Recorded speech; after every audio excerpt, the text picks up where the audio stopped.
In the late 1800s, when Turkey occupied the small island of Chios, which now forms part of Greece, the local Orthodox Christian population wasn't allowed to celebrate Easter. But, in the small village of Vrontados, two churches came up with a cunning plan to keep the Turkish authorities away. While they celebrated Jesus Christ's resurrection from the dead, they staged a fake war using cannons and fireworks. Each year, as Easter Sunday looms, the parishes of the Agios Marcos and Panagia Erythiani churches, which sit on opposite hills, unleash thousands of homemade firework rockets on each other, creating one of the world's most surreal pyrotechnic displays. Photographer Marco Casella witnessed the event last year. Up until the Saturday before Easter, it's a very secretive process, he tells Time.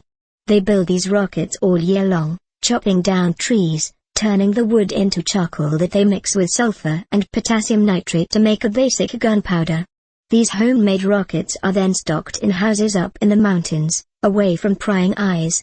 In the days before the event, the village is almost deserted, says Casella. If you ask anyone, they wouldn't tell you anything. On the day of the rocket war, as it's now called, the village comes to life. It's all about the celebration of Easter and people really get into it, says Casella. The rockets are brought out with a kind of fanfare. In the morning, they build these huge firing ranges.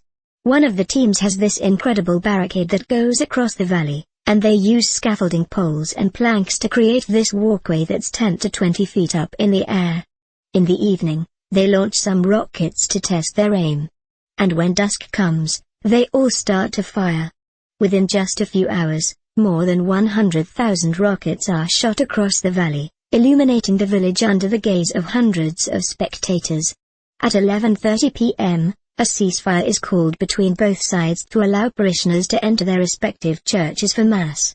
They start again while people are in the churches, says Casella, before calling for another ceasefire after midnight, at the end of the service. The goal for both teams is to hit the opposite churches' bells. The team with the larger number of hits wins the war, but since it's always impossible to count all successful hits, both teams agree to a draw and a rematch is called for the following year. It's their excuse to continue this tradition, says Casella. The next day, the village's streets are littered with spent cartridges and sticks. As the village wakes up, people come to collect old sticks either to reuse them the following year, says Casella. It's an incredible spectacle.